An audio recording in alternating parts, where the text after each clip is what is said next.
Good evening. This is Male Survivor. I'm Lee Friedman. Male Survivor is honored to have Jim Clemente join us for a very special webinar. While Mr. Clemente may be known as a writer-producer for several television productions, his long experience in law enforcement and the court systems, as well as being a survivor himself, is the huge credibility piece behind that creativity. He is a former New York City prosecutor and a retired 22-year veteran of the FBI, where he was a supervisory special agent. Almost half his career with the FBI was spent as an undercover agent and profiler in the Behavioral Analysis Unit, investigating violent and serial sex crimes. He is an internationally recognized expert in the field of sex crimes and abduction homicides.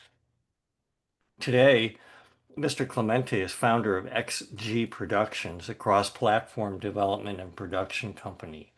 He hosts two podcasts, Real Crime Profile and Best Case, Worst Case, and also hosts Locked Up Abroad.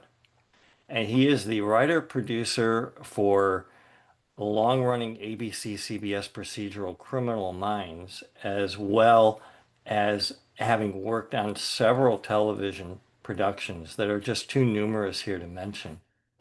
Mr. Clemente authored his first novel without consent, based on his own true story, and co-authored multiple nonfiction Audible series, including Evil Has a Name, Call Me God, Where the Devil Belongs, After the Fall, the FBI's 9/11 investigation, and FBI Profilers, Criminal Archives. He co-wrote the best-selling Audible original scripted audio play, Bluebeard, starring Joseph Fiennes. So, Mr. Clemente, welcome to the 14th webinar of Male Survivor. I'd like to start with your autobiographically based novel, Without Consent. Okay. It's a real page turner and resonates with me as a survivor to share your story through a fictional third character. Yeah, absolutely. It started with a therapy session with Dr. Richard Gartner, who's been on these webinars before. And he told me that one of the best things that I could do therapeutically would be to write down my story. And I said, well, why would I want to do that? And he said, it's good to get it from that sort of theoretical side, emotional side of your brain to the practical side by handwriting it. And once you do that, it sort of helps with post-traumatic stress, but it also helps, deal with the issues that you're writing about. And it took me a while, but I did write it down, and I thought I would just burn it afterwards, but I ended up refining it, and it felt like once I had it written down, it felt like, wow, this isn't as horribly huge and unmanageable as I thought it was. It was finite. I could hold it in my hands, and it changed my perspective on the story, and also eventually it changed my perspective on telling the story to the world.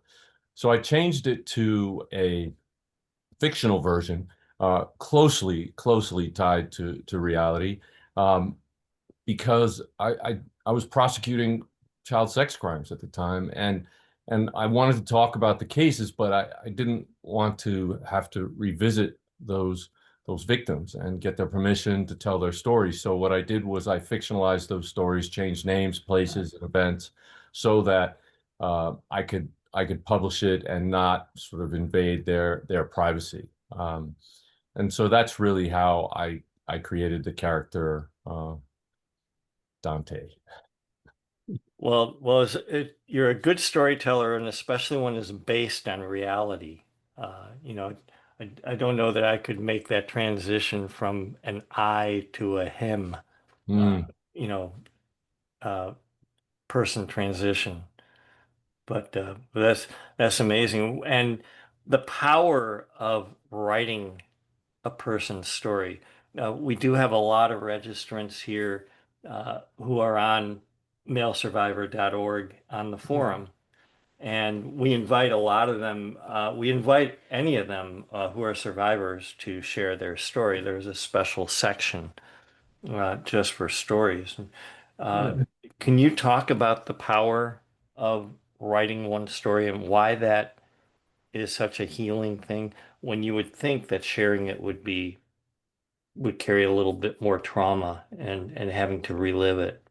Yeah, I certainly was terrified of anybody knowing what had happened to me.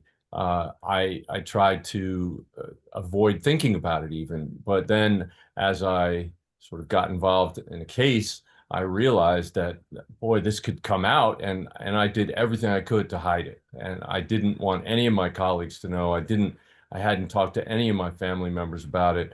It was a very, very difficult situation because, of course, the shame and the guilt and the embarrassment, all of that worthless crap that unfortunately many victims suffer through, all that stuff should be foisted onto the shoulders of the offender, not onto the shoulders of the victims. And unfortunately, psychologically, we take on that horrible, horrible vest that we wear.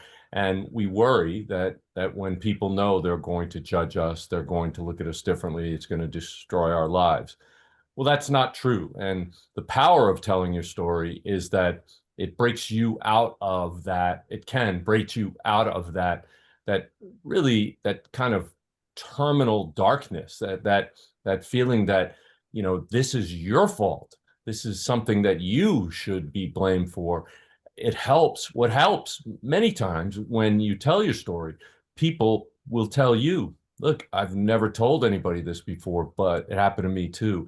And just the fact that you came forward and had the courage to talk about it gave me the courage to do it. Of course, people have done that before me, and they gave me the courage to eventually do that. And though it took me 10 years to report it, it, you know, partially that was because when I went to my school guidance counselor, who was a priest, he basically blamed me for it. So I just shut down. I didn't tell anybody else about it. And even though I tried to get him to warn the kids that went to that camp, he made it seem like it was my fault and I should say 10 Our Fathers and 10 Hail Marys and never speak of it again. So that really created more of a like a shroud of shame and guilt on me when, you know, it turns out that that priest was also molesting kids in my high school, and he's the one that sent me to that camp. So it was a very difficult time for me. But once I wrote it down and I had it in this manageable form, and it wasn't as overwhelming, and I could sort of start to understand how, as a 15-year-old, you know, I could be manipulated this way, and I could be manipulated into this conspiracy of silence by having taking on this guilt and shame and not understanding what was happening to me or why it was happening, and thinking, man, I looked up to this guy. This guy was my idol. This guy worked for the church. This guy was the director of the camp. This guy was my basketball coach. I mean, I looked up to him. I wanted to be like him until he turned it into sexual abuse. So when I wrote it down and I could actually analyze the words, it's almost like I could distance myself from the story and not feel that incredible emotional weight on my shoulders. And that gave me the opportunity, the perspective to look at it for what it really was, which was a crime was committed against me. Many times I hear survivors and victims say that my offender XYZ. Um, and I would encourage people to stop using that terminology, because that person has no right to your life. That person committed a crime against you or a series of violent crimes against you, and they have no right to be connected to you. And by saying the offender or the criminal, by distancing yourself from that, you can also start to distance yourself from the shame and the embarrassment and the guilt. And I think all that is tied into writing your story down and eventually being able to share it, whether it's on the forums, on Male Survivor, or some trusted friend or adult or partner. all of those opportunities should be taken advantage of. You know, case specific. Each person should deal with it in their own way. But I would really encourage people to sort of shed the burden of that shame and guilt and embarrassment and put it where it actually belongs, squarely on the shoulders of the offenders. I'm particularly struck by the changing the language away from a possessive, like my abuser, and saying the abuser, and that always struck me as funny as well, because when you say that, it's almost like you're embracing something Mhm. that you never asked for, and but You don't say my robber. You don't say yeah. my car thief. And I don't believe we should say my abuser, my offender. I just don't think we should. It's because I believe it's because we take on the responsibility for the victimization as children. We're sexualized early. We don't understand it. We are manipulated into something that we didn't ask for, we didn't want. We may have wanted leadership and fellowship and nurturing, but and mentoring, but we did not want to be sexually taken advantage of. And so we can, start that mental process of separating ourselves from that guilt and shame by, like you said, getting rid of the possessive. Another thing you mentioned was, when you spoke with the priest Mhm. and he put that blame right back on you, and he put the whole thing on you. I certainly relate to that because the first time I talked to anybody, I was 14. I hopped on a bus that went into the city and I talked to a social worker, Mhm. and she was putting everything on me, and Sorry, it's like, that's oh, so well, you're going to wrong. become a homosexual if you don't break up with your boyfriend. And I said, he's not my boyfriend, and I just ended up going to those sessions just trying to convince her that I was a good enough guy that maybe she might want to help me. Oh, And wow. uh, and That's not a good those, professional. Let me put it that way. no, no, no, it's not. But your first experience, I certainly relate to it. And that brings me to something that I wanted to talk to you about. In your position in law enforcement, many victims opened up to you. Perhaps the way you opened up to the priest, where you were the first person that they ever opened up to. And maybe they felt, okay, this is it. I have to talk to somebody. And I'm just wondering how you saw that role and how you dealt with perhaps being the very first person that they ever opened up to and the very first person that they had to trust. Well, I think studies have proven that men who were sexually victimized as children have significantly more empathy than the average male. And I think that is a very important personality and psychological component if you want to help other people. And I think that shows in how you interact with people. And if when I was a prosecutor, when I was interviewing victims of child sex crimes, many times you're right, they opened up to me in detail for the first time because they were asked in a very clinical and cold way what happened and what didn't happen and so forth. And I feel like they felt threatened or they felt shameful or guilty. And if you can build rapport and based on this dignity and respect and empathy, uh, then they actually trust you enough to actually speak their truth, tell their stories, tell exactly what happened. And I think that is, it's a skill that you have to develop over time. And that's why they're forensically trained child interview specialists, because Yeah. it's something that takes skill to do. I didn't have that training, but I had the experience. And I was able to relate to victims in a way that many people may not have been able to.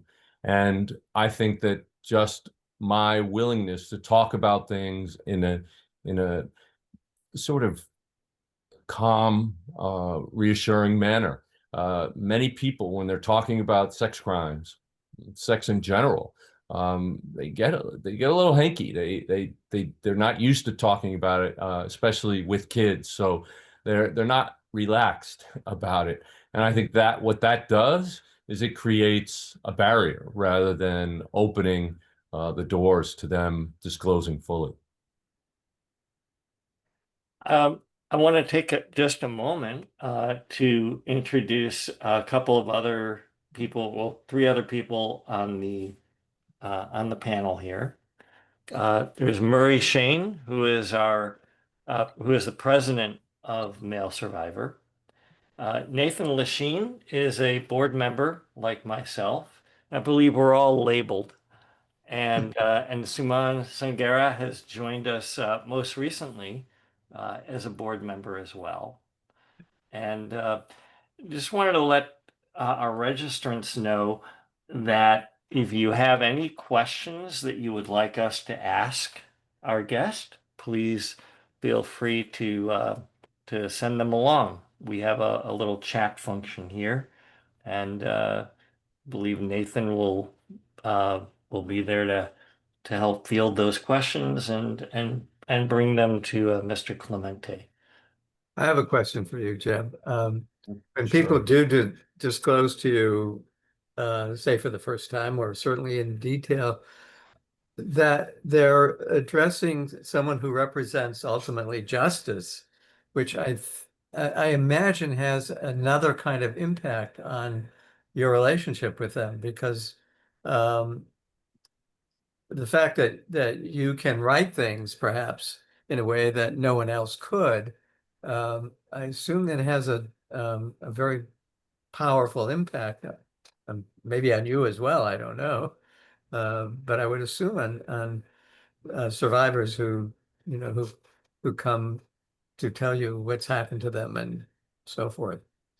Yeah. Well, I've spoken publicly, about my own story as well as given many presentations across the country and around the world, hundreds, on the subjects of sexual victimization. And um, certainly, every single time I've spoken about my story, people have approached me, sometimes at Male Survivor, but most of the time outside of Male Survivor, and said, I've never told anybody, but this is what happened to me.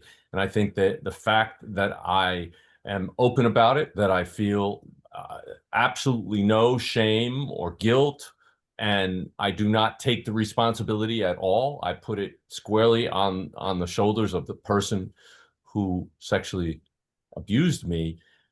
I think that helps give people the courage to come forward. Also, the fact that I've been able to write for shows like Criminal Minds, for example, and get I wrote three episodes pertaining to my story and three stages of that story. The first one's called Profiler Profiled, and in that the character Shamar Moore plays Derek Morgan, and he played me in these three episodes. And basically, in the first episode, he's trying to hide the fact that it happened to him. He doesn't want his colleagues to know. He's fighting them, and it makes him look guilty of something else, but he doesn't want people to know. And then in the second one, he's conversing with a victim who literally hid under a table, was so shameful and did not want to talk. And he sits down on the floor and talks to him on his own level. And he shares with him that something like that happened to him. And un unwittingly, he has now just revealed it to his colleague who had walked into the room unknowingly behind him. And so now somebody else knows. And yet what she witnessed was him building a bridge of rapport with this child who couldn't talk to anybody else, but then opened up to him. And then in the final one, he's confronted basically by the media about the fact that this this guy was killing people, and was that because, did he become an offender because he was victimized himself? And he kind of slinks away from that. But then when he's sort of confronted by that guy, just with a silent stare, he realized, no, no, I'm not going to slink away. And he turns around, he goes back, and he stands up and tells the world what happened to him and that he's a survivor. And it doesn't make you do bad things. In fact, most survivors spend their lives and careers helping people because they have empathy, because they don't want other people to suffer that way. And that was exactly what I was doing with that episode. I told the world 162 million people saw that episode. And so in telling my story to the world, I made it, I hope, profoundly easier for other people to tell their stories. And for Shamar to have played that role, he got a lot of grief when he started playing that role. My experience through that role, and some people were making fun of him. And he said, but in time, more people, many more people came to him and thanked him for playing that role, thanked him, especially as an African American, because many African Americans will not talk about this topic at all. But he said he was thanked so many times that it far outweighed the goofballs that decided to try to make fun of him. And he said it was the most important acting he's ever done in his career. So I think just the fact that people have responded so well to this kind of information coming out and people being open to talk about it, and actually shows like Baby Reindeer and recently Surviving Ohio State that really put into the normal conversation male sexual victimization and surviving and thriving and finding justice. All of those things are important, really important topics that I was privileged to be able to write about. Do you think that in all your work and this way that you've helped to increase public awareness of the fact that men can be sexually abused, are sexually abused, and that it doesn't reflect badly about their character or their their Absolutely. experience? Absolutely. And Shamar helped me do that because he's playing a hero on TV, a hero. And yet he can say, I was victimized. He can be that vulnerable and still be that strong, very effective FBI profiler who goes out there and saves people. So yeah, and he can still be a man. And it doesn't affect your life. Unfortunately, many people in this field, just to convey how horrific child sex crimes are, use terms like it murders their souls, it destroys their lives, and these things are meant to, they're for a good reason. They're meant to show how bad it is. But at the same time, every person who's been victimized hears that. Every survivor and every person who's going to be victimized in the future who has heard that is going to think they have no hope. Well, what I've tried to do is bring hope back to those people. I've tried to show that you can still survive. You can find justice. Some people do, some people don't. Some people, the justice system is not across the board equal. And in fact, I'm writing a audio play with Stephen Mills, who's been another webinar participant here, called Brothers, about that exact same topic. That my experience, although we lived parallel lives, my experience was radically different from his experience. And we both went to the same FBI task force and reported the crimes that happened against us. So it's a very, very difficult thing. But the fact is that together, Stephen and I have really helped each other through this process of writing this audio play. We have helped each other recognize in each other. Like, in other words, I reading Stephen's story and the details of it in his book, Chosen, and in this topic that we're writing about now in Brothers, I realized, I felt such incredible empathy for him. And oh my God, he suffered so many indignities, and he was never able to get justice. And I told him that, and it literally hit me very emotionally when we were going through it in detail. And he said, "Well, Jim, don't you realize the same thing applies to you? I'm looking at you the exact same way you're looking at me." And it's, even in my advanced age, even after being a professional in this field for decades, I didn't quite get that yet. And so it's helped me. This whole process of writing has helped me as much as it's helped other people to actually process and move forward and actually be much more confident in the way that I present what's happened to me, right? It's not something I'm responsible for. It happened to me. It's a crime committed against me. But it wasn't because I was I was wrong or I was bad or I had some defect. That's not why. It was because a person who was in a position of authority and power and control over me groomed me and manipulated me and isolated me so that he could satisfy his own sexual needs and take that out on me. That's why it happened to me, not because of something wrong with me or defect in me.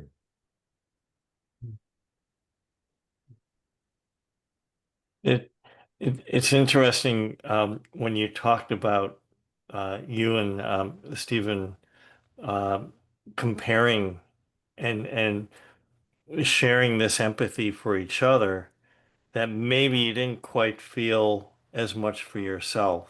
Mm-hmm. I wonder if you can expand on that a little bit more. Uh, Well, because when you see another person going through it, I know that this has happened with me as because of a co-victim who went through another family member who was also victimized, and I felt more empathy for the other person than I did for myself in a way. yeah, well, I think what we do at times, and certainly what I've done, is look at logistics versus the emotional impact of abuse. And if if you in a very detached clinical way say, okay, this kind of stuff happened to me and this much worse stuff happened to somebody else, you can kind of feel yourself being, putting yourself down in another category. Well, I don't have the right to stand up for myself. I don't have the right to tell on this guy because I'm just me. Horrible things happen to other people, really bad things, and that stuff didn't happen to me. So how could I be the one who comes forward? And I think what happened in our interaction, Steve Mills and I, our lives were so parallel. There's so many things that happened that were in exact alignment in our lives. But at the same time, the actual facts and circumstances of or the logistics of the victimization that we suffered was different. And I could look at his and say, and I could look at the results, the ramifications, the emotional effects, how it affected his life. And I could say, I feel so much for him. I wish that he never had to suffer through that. I can connect with him emotionally and feel that tremendous empathy for him. And what he did was he reflected that right back at me and said, you're not comparing logistics here. You're comparing what it did to you. You were an innocent young person who loved people and loved life and was following your religion and doing everything you could do to be good. And this guy took advantage of you, and it crushed your spirit for a long time. You felt isolated and alone and damaged and like you were to blame.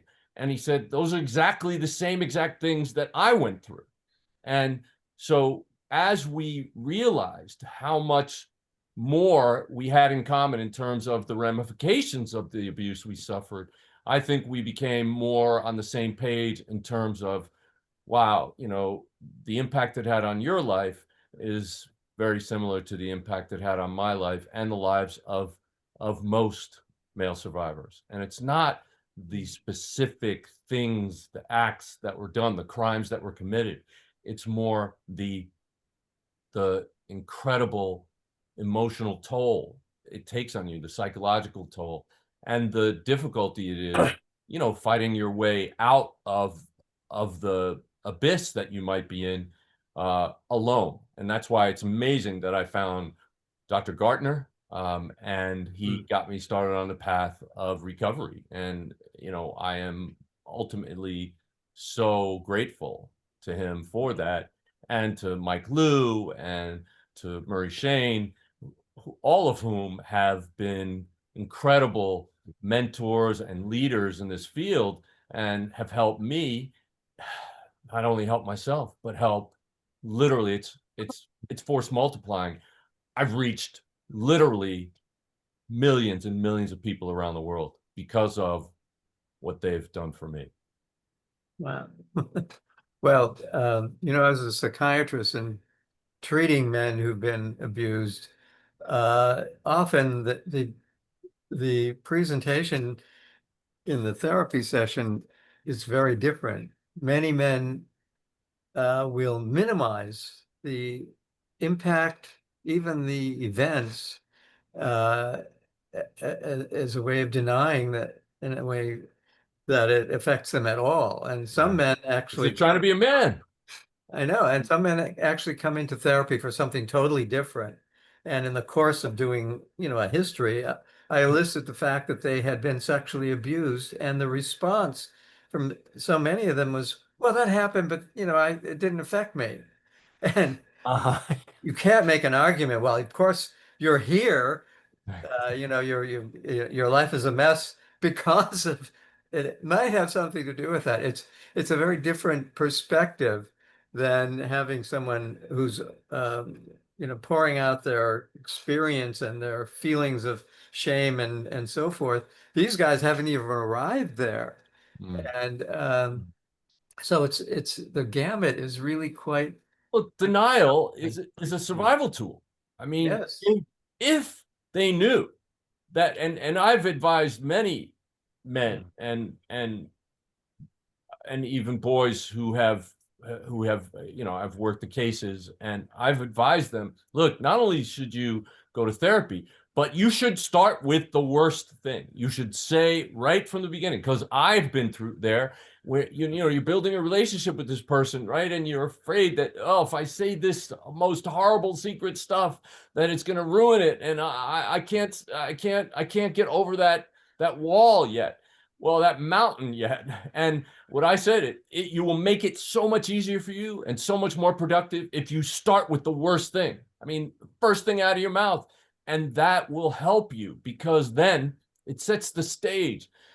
That person isn't going to run away and say, oh, you're horrible. He's going to be empathetic, or she's going to be empathetic. She's going to try to help you from that point forward. And at least now they know what you're dealing with, rather than hemming and hawing, which I did. I'm sure Dr. Gartner, he told me, we've done presentations together about our therapeutic relationship, and they've been fantastic, by the way.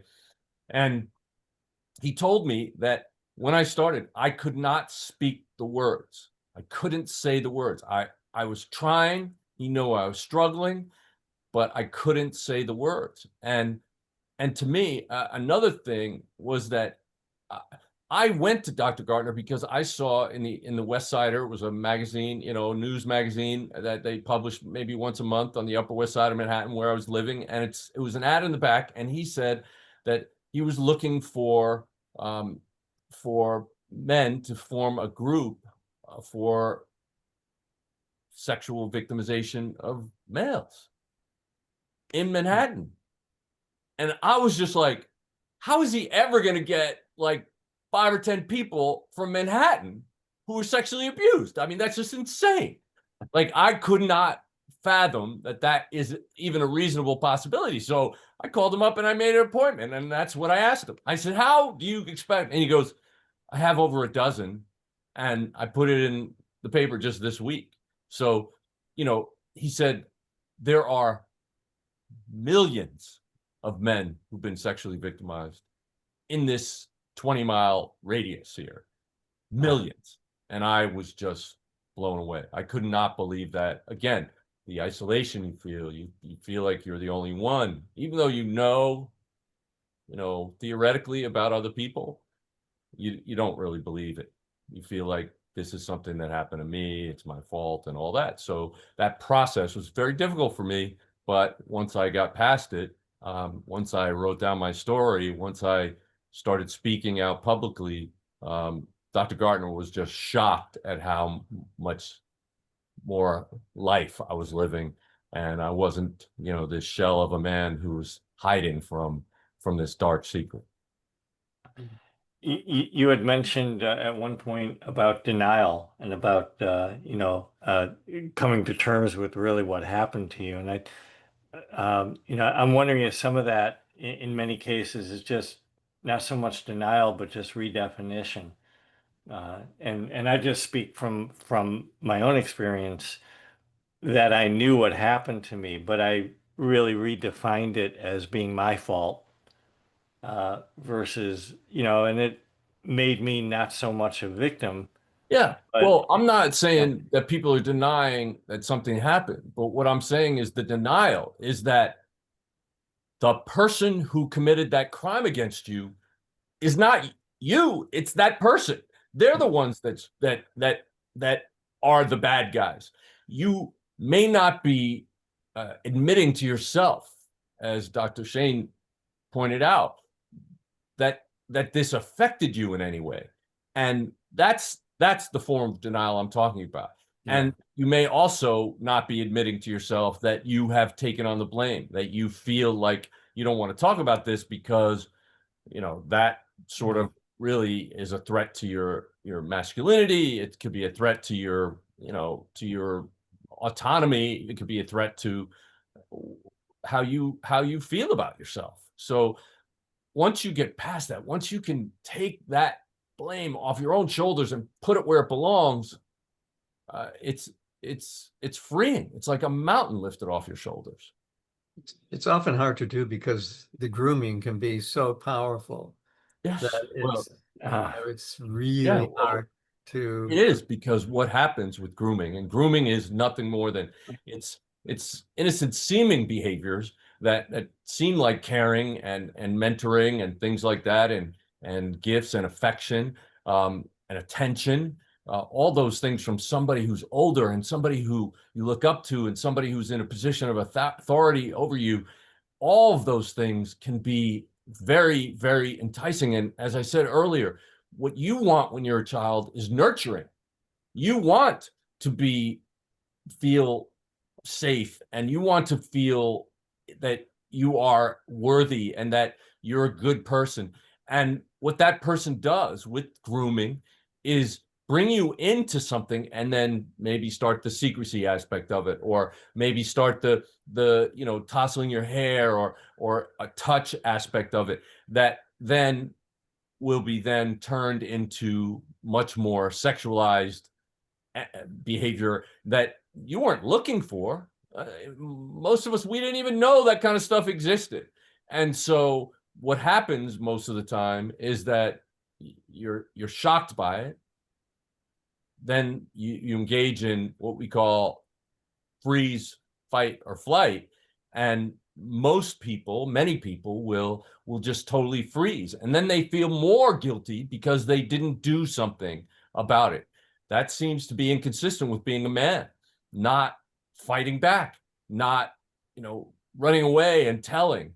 But the psychological manipulation that occurs through grooming, through giving things to this child from a person of authority and control, when they give those things, then there's sort of a debt of gratitude. So you have these ambivalent feelings, strongly ambivalent. You have positive feeling towards this person. You're looking up to that person. And Part of the grooming is also getting you to feel that you're colluding with them and that you are in consensual relationship. exactly. Well, many people think that, and they classify their victimization as that, even though there was such a disparity in age, in power, in control, in authority. All those things are incredibly important. And especially people, I've seen many people who I've talked to in my professional career and in outside of my career, who identify as gay, think well, that's just the natural mentorship. Well, no, it isn't the natural mentorship. You should explore sexuality with people who are age appropriate, not being sort of early sexualized by someone who is an adult, who should not be having sex or engaging in any sexual activity or even any grooming with somebody who's a child. Yeah, it makes no sense when you look at it when even with the opposite sexes, that Sure. an older man is helping a younger girl get in touch with her heterosexuality. It Right. makes And I didn't mean just to as limit much it that sense. way. You're absolutely right. And it's not just male offenders. There are plenty of female offenders as well. And female offenders many times gravitate towards teaching positions because one, teachers generally, there are more female teachers, and two, it gives them access to younger males. And there are people who take advantage of that, unfortunately, every day in this country and probably around the world. So I didn't mean to sort of limit the categories I was talking about, but certainly there's a broad spectrum of offenders and victims, and the crisscross in terms of gender and in terms of what somebody's preferred gender to victimize. There's a lot of crossover. There are people who will victimize whoever is vulnerable and available, even if they're not in that desirable category. And so when we did studies on this, we found a significant degree of crossover of some offenders, some serial offenders, especially with younger victims. When the victims are prepubescent, there's a higher probability of crossover in terms of gender. So, Nathan, do you have any questions lined up for our guest here? Yeah, I do, Jim. So we've got a question from a Pat Henry. Says, Jim, thank you for this presentation. I want to say hello to you. It's Pat Henry, and it has been around 40 years since we worked Oh my together. God, this is amazing. She was my boss. She was the head prosecutor. This is so great. Actually, I have to, Pat, thank you so much. This is so amazing. Pat, I had to walk into Pat's office one day and say, Pat, you're gonna think I'm crazy, but there's a lawyer sitting in my office, and he just told me that he is the lawyer on the case against the offender who sexually victimized me when I was a teenager. And she was so calm. I was so scared about doing it because I didn't want anybody to know. She was so calm, so reassuring. And she walked in there and she just gave that guy hell because it looked like that guy was trying to intimidate me, although he had no idea that I was the reason why his client had just gotten arrested. He just told me, he was just telling me so off the cuff. Last night I just caught this case and it was this guy. Well, it turned out to be the offender who I just helped get arrested. So Pat, thank you so much. Oh my God, I can't believe it. I actually was just telling somebody about you today. You were an incredible mentor for me, and you gave me permission to be myself and to also really pursue my passion. So thank you so much. I please email me. I'll give you my email. It doesn't matter. Today, and so much for coming back into my life. I can't wait to talk to you. So Pat's question to you was, they were interested in how your experiences have shaped your professional journey, the assignments you chose, and the organizations you've worked for. Well, they definitely did, because after we locked up Michael J. O'Hara, who was the guy who offended against me and about 240 other boys over the course of his 23-year career. He taught at 13 different Catholic schools over those 23 years. He coached basketball and baseball. He got jobs over the summer in locker rooms to hand out towels to the naked kids who were walking in and out. He did everything he could to get access to children and boys in particular for sexual victimization. But when we locked him up after the trial, the agent, Al McDonald, who had worked my case with the NYPD FBI task force, he took me to breakfast and he said, I just wanted to tell you that you did a great job. And then he pulled out this big sheaf of papers and put it on the table and pushed it over to me. And I said, what's that? He said, it's an application to the FBI. And I literally said these words to him. You mean they would take me even though I was a victim? And he goes, of course, you were the victim of a crime. But also, you're an attorney and you went undercover. You wore a wire. You did all these transcripts. You really helped us make this case. So, of course, we really want you. And that started me on the journey to go from being a prosecutor. Sorry, Pat, that's why I left. But it started me on the journey to become an FBI agent. And what was even more crazy was when I was in the FBI Academy, I met Ken Lanning, Ken Lanning was the expert witness on my case. And he was working at the FBI Academy in the Behavioral Sciences Unit. He was a profiler, and we met and we talked about my case and we talked about me being in the FBI Academy. And then right before I was going to be assigned to the New York office, he called me into his office again and said, they just told me they're going to assign you to the squad that had just finished investigating your case. Al McDonald just got his office of preference. He's being transferred to Boston. He was the agent that had worked my case. And I was going to take his place on the task force that had just finished investigating my case. And I was like, no longer am I mortified of the fact that I was victimized, like of that getting out. Now I'm working with the people who just helped me go after the guy who molested me. So I don't have to worry about it anymore. It was not another weight lifted off my shoulders. And I got to help kids who were being victimized, and I got to lock up bad guys who were victimizing children. So yes, it was incredibly important in terms of deciding what I did. I didn't plan on it.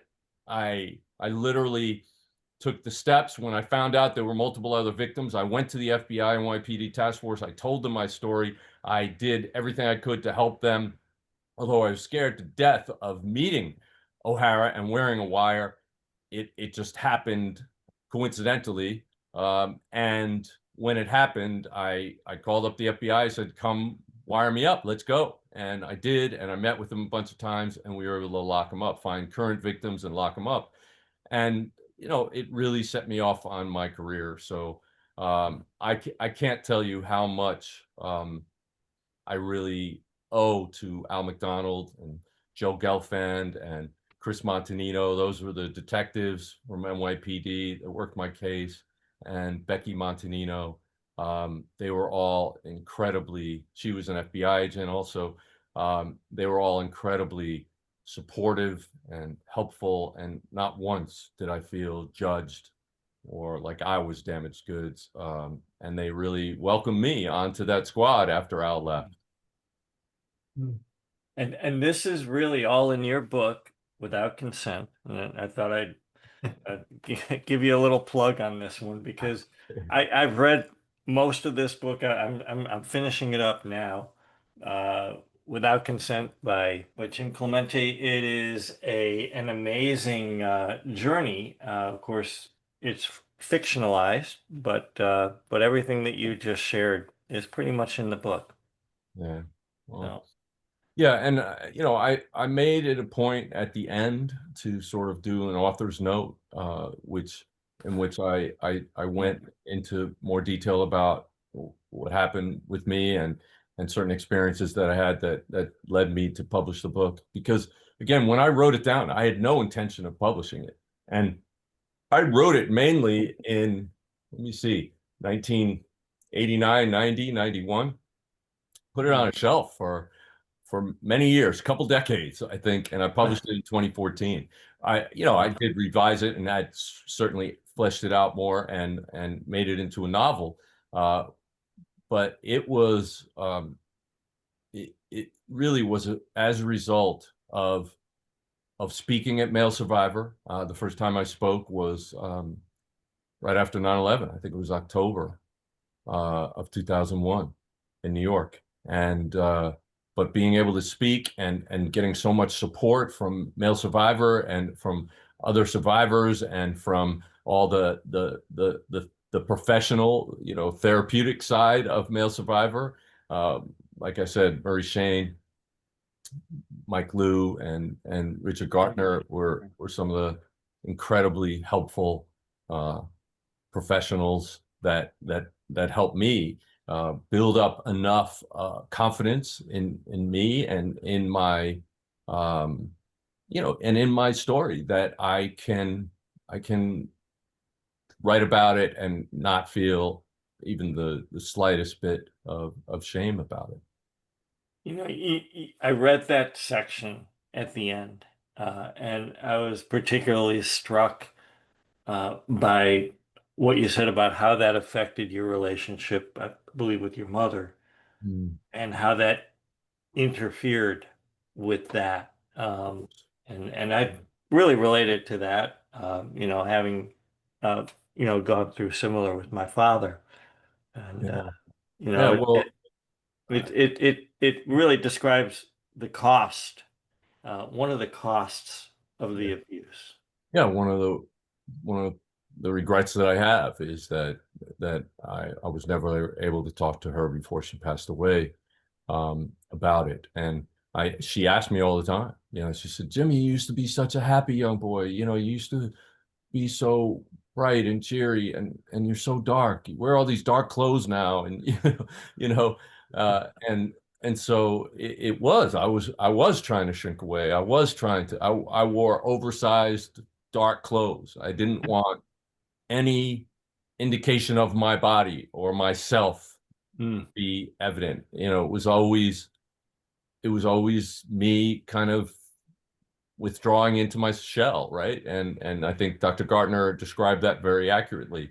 But that unfortunately prevented me from, I mean, I didn't know how to say the words to my mother. I mean, we didn't talk about sex in my family. We didn't say curse words. We didn't talk badly about somebody from the church. We were a very uh, Catholic family, and to say something against somebody who I mean, when I went to the camps, listen to him. He's the director. Mm. That's how I felt she was going to react to me. I didn't know. I was so unprepared for this. I didn't know what happened to boys. I didn't know that that that there were serious crimes committed against me.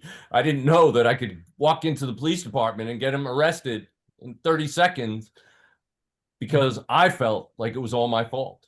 And like Murray brought up, I mean, the grooming, the process was incredibly effective. And what I didn't know at the time was, I don't know, he had like 20 years of experience at that time doing this, and he perfected his craft very well. And he isolated me in a camp, thousands of acres in the middle of the woods, and he took advantage of me. He took advantage of my kindness. He took advantage of my naivete, my innocence, and told me he was just teaching me how to be a man. What's wrong? You don't want to be a man, and he gave me beer. He let me drive the car before I even had my learner's permit. He gave me pornography and said it was okay. And he told me that masturbation was not evil like the church says, and he's just trying to teach me how to be a real man and all this stuff. All of this was all part of the overwhelming way that he got me, isolated into a position where I would not speak about it. And But I didn't. well, grooming often extends to, and Stephen Mills certainly points it out in his book, to the family. To the family, the community, yes. I mean, I had a patient who, similar to you, who was abused by a priest. His parents were extremely devout. His mother worked for the church. They went to mass every day. He was afraid if he disclosed to them that they would lose their religion and their faith. And so he would protecting his parents, he thought, from what he was And subject. that's also a common aspect of not disclosing, is that, well, my mother would die, my father would die if they heard this, if they knew this, Yeah. well, it's not true. And, but some parents, some people who did disclose to their parents, Well, were this guy, slapped in the face and dragged down to the priest that molested them and made to confess their sins of lying about the priest. So there's a lot of, there are anecdotal stories about these kind of extreme things happening, which also helps minimize the chances of somebody come forward. So this guy finally, after his third year of treatment, he finally brought his parents into the office and told them. And the first thing that they said was, "Why didn't you tell us back then when you were 10 years old?" Because he's a child trying to protect his parents. Exactly. Because he's such a good person, because he has so much empathy for them, so much care and concern. That shows you the level of what kind of a person he was. And yet, I'm sure that the entire time he felt the guilt and shame and embarrassment. Oh, yeah, this whole thing. absolutely. Yeah. It's horrible. Horrible. But I'm glad that he was able to finally do that. Yeah. But anyway, so what actually happened was Pat Henry came into my office and said, "Jim, you have 18 months to file your paperwork with the bar exam. Pat, you don't know this story, I don't think. But you have 18 months. And if you don't file it by the end of this month, you're going to lose your job. You need to file this paperwork." Well, the paperwork was a long questionnaire about every place you ever lived and ever worked. And the last thing I wanted to do was list that camp. So I hadn't filed the paperwork specifically because I didn't want them to go and question him, and then he would know where I worked, what I was doing. I was still paralyzed with fear. But when Pat came in, I don't want to lose my job, so okay, I'll have to do it. And so that night, I just convinced myself, you're being foolish. You're not a child anymore. You're 25 years old. You're a prosecutor. You're doing the right thing. Just fill out the paperwork. So I stayed up real late that night, and I ended up calling in sick the next day to finish filling out it was like 26 pages long for the bar, for admission to the bar, New York State Bar. And so I said, okay, what do I have to do? I have to get my law school transcripts attached to that and then send it in to the bar. So I lived 6 blocks away from Fordham Law School. So I just walked the papers down to the law school. I walk into the dean's office, and who is sitting behind the desk as the night clerk for the dean of Fordham Law School, but Michael J. O'Hara, the guy who molested me. I was stunned. I couldn't move. My jaw hit the floor. I was kind of debating whether I should jump over the desk and strangle him or just drop dead right in place. And I thought if I strangled him, I probably wouldn't get admitted to the bar. So I decided not to do that. So what ended up happening was the dean walks in just at that moment. And I was like, thank God. And I just turned to her and I walked with her into her office. And I said, look, can you personally handle this? If I don't get this done immediately, I'm going to lose my job. Can you please attach my transcripts and send this off to personally handle it? She said, yes. And I said, thank you. And I wanted to write down, fire that guy. He's a pedophile. Yeah. But I didn't, because I remembered what the FBI had told me, that they wanted me to wear a wire and meet with him. So I walked out, and he said, oh, by the way, I'm sorry to hear about your mother's death. And I was furious at that point, because he's the reason why I was so distant from my mother when she passed away.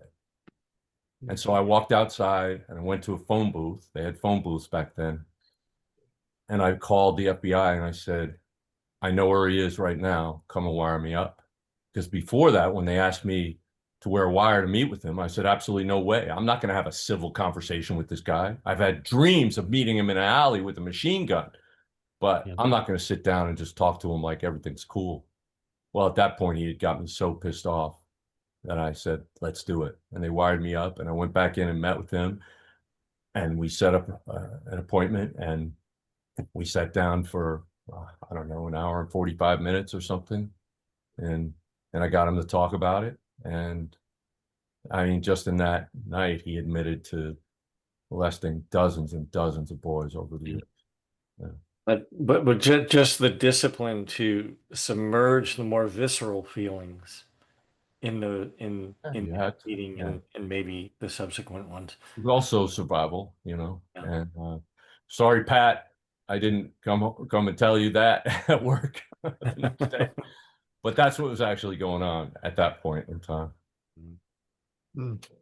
So Nathan, do we have any other questions? Because we're sort of hitting at the 1 hour mark, so I figured maybe a quick question and answer session might be in order. Yeah, we've had a lot of great questions, and I think this last question I want to give you, Jim, is one that's come up a couple of times. Is for the youth that have been exploited and imagery has been taken of them.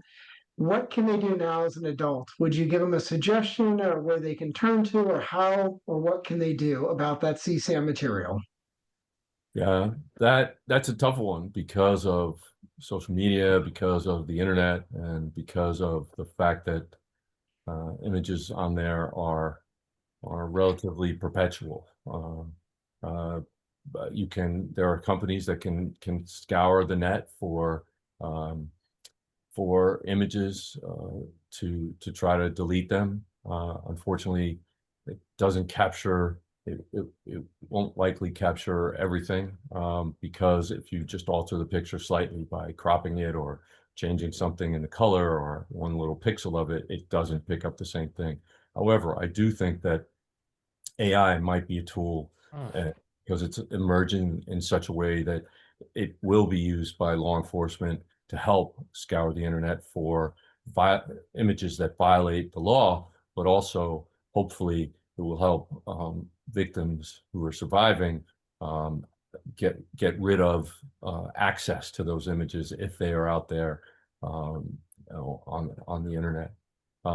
This is it's just a very, very difficult situation because the structure of the internet, which I don't know really that well, but I know that there are servers all over the world that store components and data, and so there are copies of things all over the place. I don't mean to make it worse for people, for whoever asked that question, but like I said, there are commercial companies that will scour the internet and at least get some, if not most of the information, the data scrubbed from the internet. Yeah, thank you so much, Jim. I just appreciate you being here, and it's been wonderful to hear these stories firsthand. Well, thank you. Thank you, everyone. Thank you, Lee. Thank you, Murray. Thank you, Simon. And thank you, Nathan. And thank you, Pat Henry, for being here. And to everybody else, I hope if Stephen Mills is out there, I hope I didn't give away too much of our coming story. But thank you so much for having me. And as I've said earlier, Male Survivor really, really helped me, not only in my personal life, but in my professional career as well. And I owe so much to you, Murray, and to Mike Liu and to Dr. Gartner. Thank you. Thank you so much.